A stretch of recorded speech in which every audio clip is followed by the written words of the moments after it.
Hi, honey. I'm really glad to see you. It's so funny that we talk every day by text and we haven't actually had a Zoom call yet. So just us. So we have to do that. Yes, absolutely. Hi.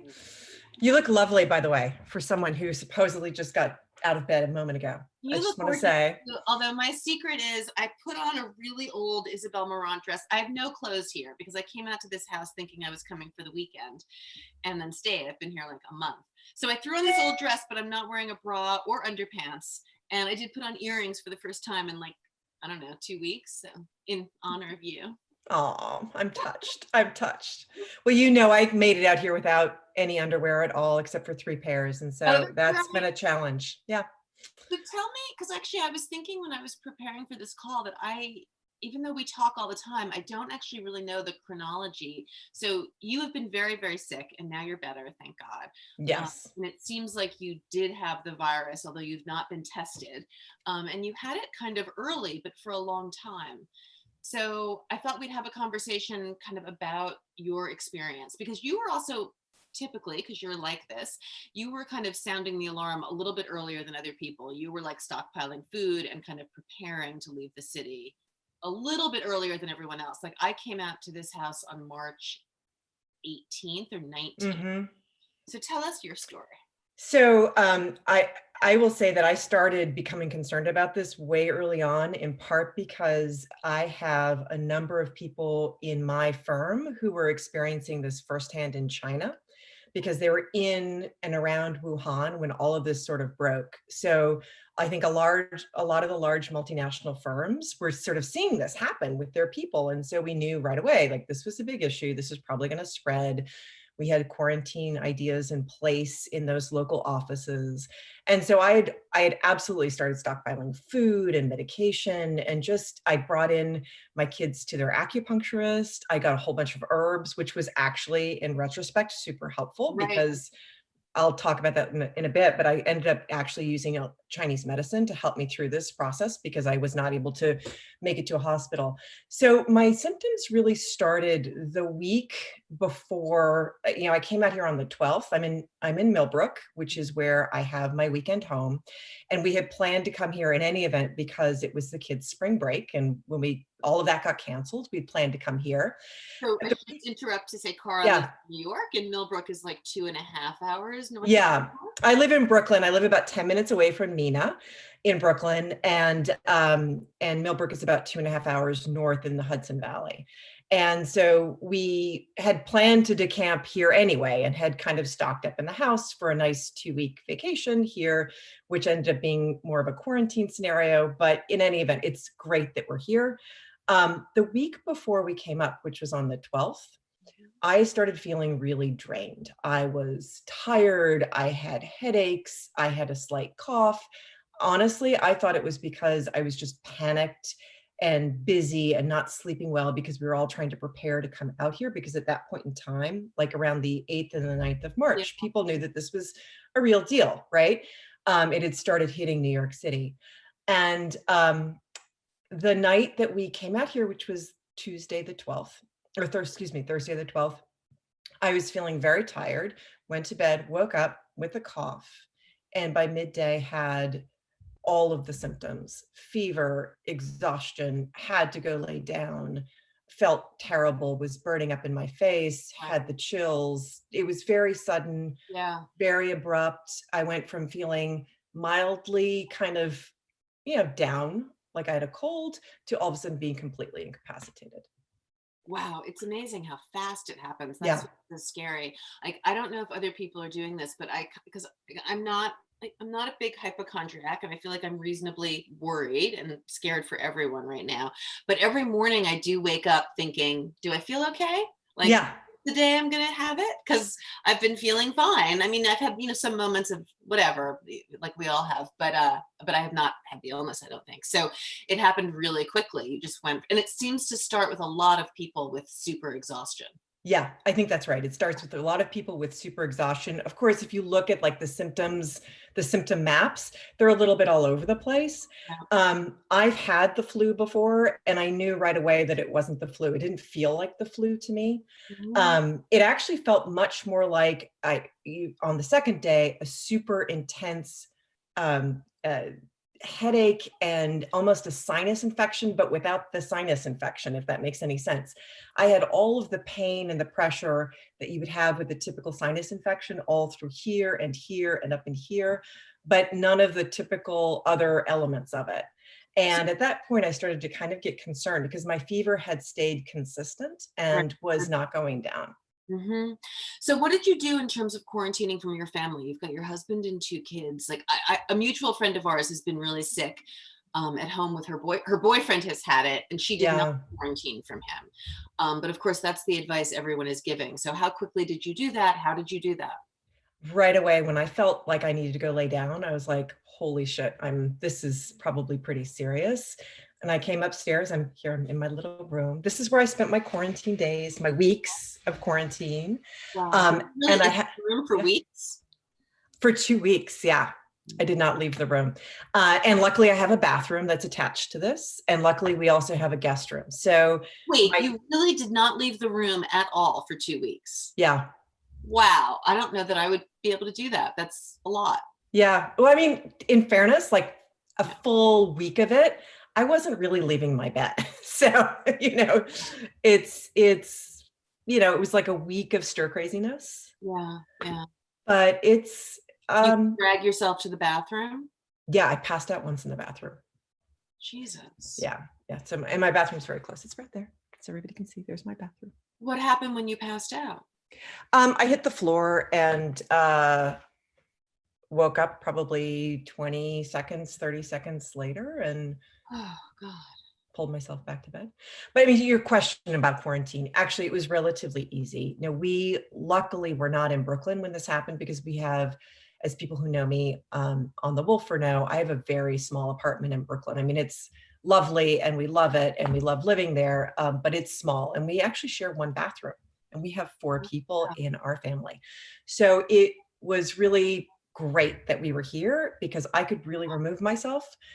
People left me food on a tray. They would leave it right by my door. Mhm. And if I needed any, medication or tea or liquids or whatever, they would, fill up large canisters of water, large canisters of Gatorade, bring me tea. Actually, I have a little teapot that my sister-in-law gave me. That's one of those Instapot heat Yeah, up things. I love those. And I set that up in my bathroom so that I could just make myself tea every day. And you were just texting your family. And I was just texting everybody. And what Yeah. did you do about medical care? I've been impressed with one of my daughters in California thinks she probably had it also. She wasn't tested. But Aetna, our insurance company, and I assume everyone else's insurance company, or at least I hope, has been emailing everyone encouraging people to use telemedicine. And Yeah. we've used, I mean, normally, I feel like we spend a lot of time complaining about our insurance companies. I certainly do. But I feel like they've been kind of impressive with this. I So, think they have. yeah. The whole telemedicine thing really came out after I had had my first initial bout. Okay. So doctors had not yet moved to that platform really as a formal modality for dealing with all of this. I did get very rapid response from my doctors when I called them. I just called basically it was on a Saturday. So the off-duty doctor or the on-duty doctor called me back right away, talked me through what I should be doing, what I shouldn't be doing. I followed up with my normal doctor on Monday when he was back in the office. Um, and so all of that was pretty seamless. I mean, the message is what everybody has heard, which is Stay home stay unless put, you. stay put, stay put. Don't come in and get a test unless, well, at that point in time, no tests were available, but don't go into the hospital unless you actually are having symptoms where you really cannot breathe properly. I do think that probably has, now that testing has become more available, I've heard of people, in fact, people that I was in contact with who actually came down with symptoms around the same time that I did, and then got tested later on, and they were living in Brooklyn. They stayed in Brooklyn, and they had testing availability later on that week, and they Mm, actually did test positive. So I do think that testing protocols have changed since yeah, when I first yeah. experienced my Yeah. symptoms. Yeah. But the reality is there's really nothing one can do for this other than treat it like you would any other cold, any other virus. You know, you want to keep yourself hydrated. If you have asthma, I have asthma, I have viral induced asthma. And so the one thing my doctor did say to me was start with your inhaler now. Now I have an inhaler that is not a steroid inhaler. And that's super important for anybody who is listening to this, who has got asthma and is on either steroid inhalers or prophylactic steroid treatment, which is one way of treating if you have a real serious asthma problem. You should talk to your asthma doctor to find out what you should be doing. Right, because if you're introducing a medication, might not be. And steroids can be not so helpful with this particular, with COVID-19, they're not so helpful. And there's ongoing new treatment regimens for people who are on steroids. It's kind of developing in a real-time basis. I follow it just again, because I have asthma and one of my kids has asthma. But I started with that inhaler. It was just an albuterol inhaler right away. And I kept really constant with it. And it helped my lungs tremendously. So that was great. The other thing that was honestly really great is that I have both a Western medicine doctor and I have an Eastern medicine doctor. I go to acupuncturists regularly for all kinds of things, as Nina knows. I'm always like, go to the acupuncturist. But in this case, I had taken my kids to their acupuncturist, and she works with my acupuncturist in advance of all of this, because I wanted to make sure that their immune systems were robust. And while I was there, she loaded me up with all of these Chinese herbs that had been utilized in China to treat the infections there. And in China, what they've been doing is they've been treating both with sort of more standard Western technical treatments, as well as supplementing with Chinese medicine.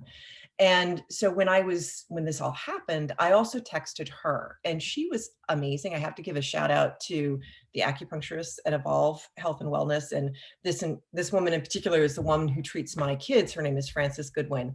And she was texting me 5 times a day through the acute state of my illness and helping me adjust herbs and teas. One tea that she recommended that anybody can use, it's not going to hurt you, which was really helpful for me, was I boiled raw ginger plus the peel of an orange plus a cinnamon stick.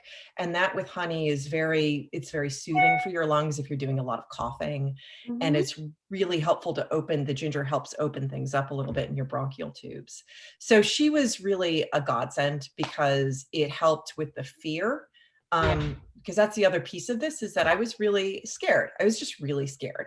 Really scary. And also, I mean, having a health practitioner really pay attention to you and listen to you makes a huge difference, I think, psychologically when you're going through illness.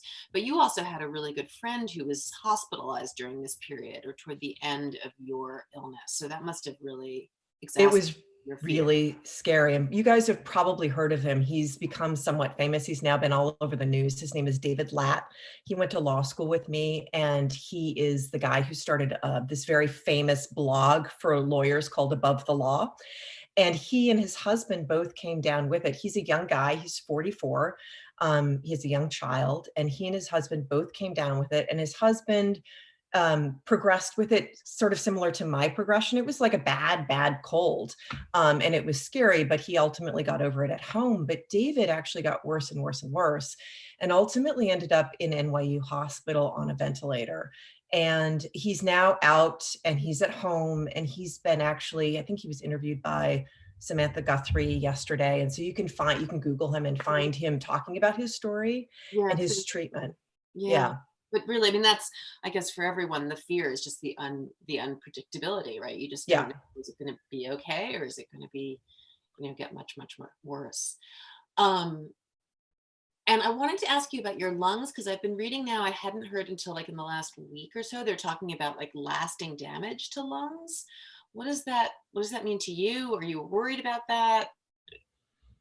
So, am I worried about it? Of course. I don't think I had a severe case of this. And I think when people talk about lasting damage to lungs, it really is in the context of those patients who end up having those COVID lungs. We've seen Chris Cuomo talk about how his lungs have filled with fluid, Yeah. the popcorn lung phenomena, and they're still trying to tease out exactly what's going on with the lungs there, because it isn't presenting as a typical pneumonia. It's presenting a little bit more like hypoxia. So for those of us who have climbed mountains and have read Into Thin Air and kind of understand that when you get into situations where you have high elevations, you get sometimes HAPE, which is a deprivation of oxygen rate. And that's kind of what's happening to people's lungs. And so they're not quite entirely sure what the phenomena is and how lasting the damage will be to those folks who have that kind of impact. But luckily, we don't think you have that kind of damage. I don't think I have. It doesn't seem mild. I mean, I guess I have a couple other people in my life. My brother and his wife have both had it, and you, and then this friend, this mutual friend whose boyfriend. So I've watched 4 people go through it, and it has been long for everyone. It's been really 10 days to 2 weeks of fever and illness. So it seems severe to me. I mean, that's a long time. It's a long time. And how are you now? Are you able to exercise yet? Are you going outside? What are you doing? I am. I'm exercising. I'm doing my David Swenson yoga every day. I love it. You probably do like the 90-minute version. Yeah. I do his 30-minute version, which is actually 40 minutes after the meditation. And that's like enough for me. Is that what you do? That is what I do. And I have to say, I love it because no, that's because it's just like enough. It is just enough. And I've tried other things. Like people have sent us like the international yoga, and there's yoga with Adrian. So I've tried other ones that women in the community have recommended, but I have to say the David Swenson one, I love the purple flowers in the background. I love his voice.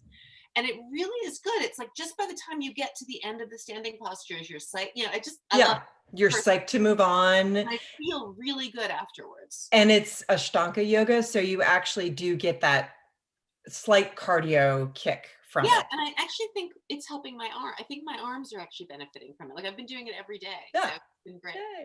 So I've been doing that. I've been, I'm on a beautiful, here, I'll show you my little, so I don't know if people can see, but I'm in the middle of the woods, which is lovely. And it means that I get to take a walk outside every day, and I can walk on my, behind our house. We have miles and miles of trails. So I've been taking walks every day, which has been really nice and beneficial. I still am coughing, and every day I'm coughing still, not to be too gross, but there's stuff coming out of my lungs. Okay. So this is a month out, and I'm still, I'll have a few hacking episodes during the course. It's lovely. I'm so glad I don't have to see anyone. But it's, it's still clearly there. I have not seen another soul since I've been up here. So just the 4 of you. So none of you have seen anyone since March, whatever you said, 12. So my husband has been the designated shopper, and he's gone to our little local market out here. And actually it's been kind of nice. I know that there was a lot of consternation about people coming out to their second homes and whatnot. And we've tried to be really respectful of that. We have not been hoarding. We brought actually a ton of shit up from Brooklyn to begin with. So we had already stocked the house, intending to stay here for 2 weeks. But people up here have been really amazing in terms of how they've banded together. Our little farm stand sent an email. It's where we usually shop. And they sent an email to all of us saying, we're doing pickups. So you put your order in, they text you. And then the farm stand owner actually gave his cell phone number. And he said, if anybody's running out of food, text me. It doesn't matter what time of day or night, and we will make it happen for you the next day. So people have been really impressively cohesive and community-based here. Yeah. I see that Tracy Briscoe Monroe. Hi, Tracy. Hi, Tracy. Has just asked, can you please repeat that treatment? So Tracy, can you send another text message telling me which treatment you want Cara to repeat? And then we'll go back to that. And we'll just wait for that while we go on with other stuff. Out here, I've been doing grocery shopping. I have to say, I've been going out also and walking, and a lot every day, but I have seen a couple other people. Like I've seen Laura Franco and my friend Michael Bruno. We've been staying 6 feet apart, but I do find going grocery shopping is, it's a little bit of a thrill, because it's like you're just getting out somewhere. Yeah. But here now they're only allowing like 1 or 2 people at a time in the stores. It's really good.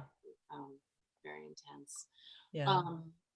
All right. Well, I don't know if Tracy will write that in. Otherwise, she can always write to you directly. But Yes, you can always email me directly. If it was the tea, it's ginger, big chunks of ginger.